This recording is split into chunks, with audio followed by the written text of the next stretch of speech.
नमस्कार दोस्तों, आप सभी कैसे हो। आप सभी का बहुत ही स्वागत है हमारे इस भीम भक्त सेंस यूट्यूब चैनल में। तो चलिए दोस्तों, हम लोग आज सिर्फ चमार सूर्यवंशी के बारे में जानकारी ले लेते हैं। तो चलिए सीधे हम मुद्दे पर बात करते हैं। आप सभी साथी इस पर अपनी प्रतिक्रिया दें। हजारों वर्षों पहले एशिया महाद्वीप में एक राजवंश रहा करता था जिसे हम इक्ष्वाकु राजवंश या सूर्यवंशी क्षत्रिय कहते थे। इस इक्ष्वाकु राजवंश से सब घबराते थे। इसी वंश में भगवान गौतम बुद्ध, अशोक सम्राट, चंद्रगुप्त मौर्य जैसे महान सम्राट पैदा हुए थे। लेकिन आजकल कुछ ब्राह्मण हिंदूवादी इस परिवार का हिंदूकरण करना चाहते हैं, जबकि सच्चाई ये है कि इक्ष्वाकु राजवंश चमारों का वंश है।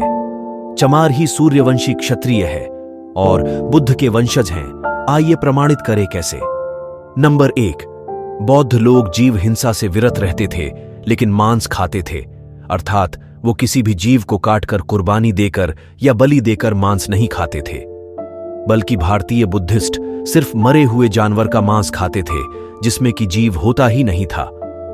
इस प्रकार जीव हत्या नहीं करते थे और पूरे भारत में ऐसा करने वाली सिर्फ एक जाति थी, वो है चमार। आप बुजुर्गों से पता कर सकते हैं। नंबर 2, पूरे भारत में जनश्रुतियों और लोक कथाओं में चमार को ब्राह्मण बड़ा भाई बताता है।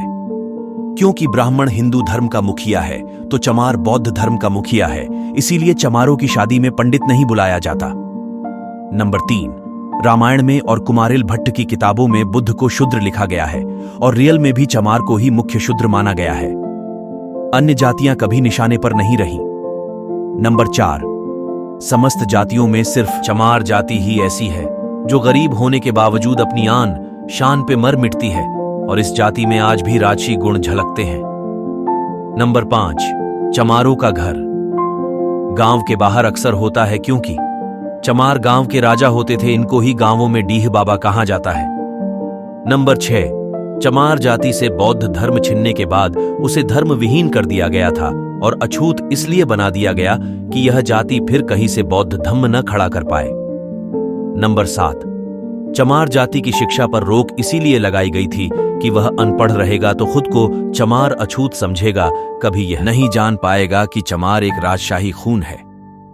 इसलिए चमारों की शिक्षा पर रोक लगाई गई थी कि चमार शिक्षा पाएगा तो फिर से बौद्ध धम्म खड़ा कर देगा। नंबर 8, चमार खुद को इसीलिए चमार कहलाना पसंद नहीं करते क्योंकि चमार इनका नाम है ही नहीं। इनका नाम तो सूर्यवंशी क्षत्रिय था, इसीलिए चमार आज भी खुद को चमार कहने पर भड़क जाते हैं और लड़ाइयां हो जाती हैं।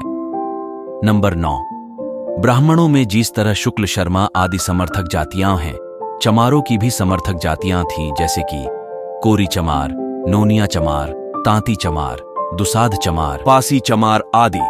लेकिन चमारों की सत्ता विलुप्त होने के बाद इन सब में फुट पड़ती गई। नंबर 10, चंद्रगुप्त मौर्य भी चमार थे लेकिन गोरे और सुंदर थे, जबकि चाणक्य ब्राह्मण था और काला, इसीलिए कहावत बन गई कि काला बाभन गोरा चमार, दुई जात से सदा होशियार। नंबर 11, जो भी जातियां आर्य नहीं थी वो चमार कहलाती थी और ऐसा आज भी है, चाहे मौर्य हो या नोनिया या दुशाध या अन्य शूद्र ब्राह्मण, सबको चमार ही कहता है।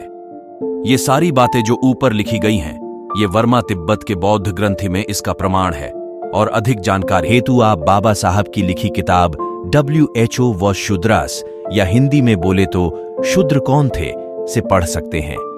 अतः हर चमार से अनुरोध है कि इस वीडियो को किसी अगले चमार बौद्ध भाई के पास जरूर भेजें, ताकि उसको भी यह पता चले कि उसका खून भेड़ बकरियों का नहीं है, बल्कि हर चमार सूर्यवंशी चमार है।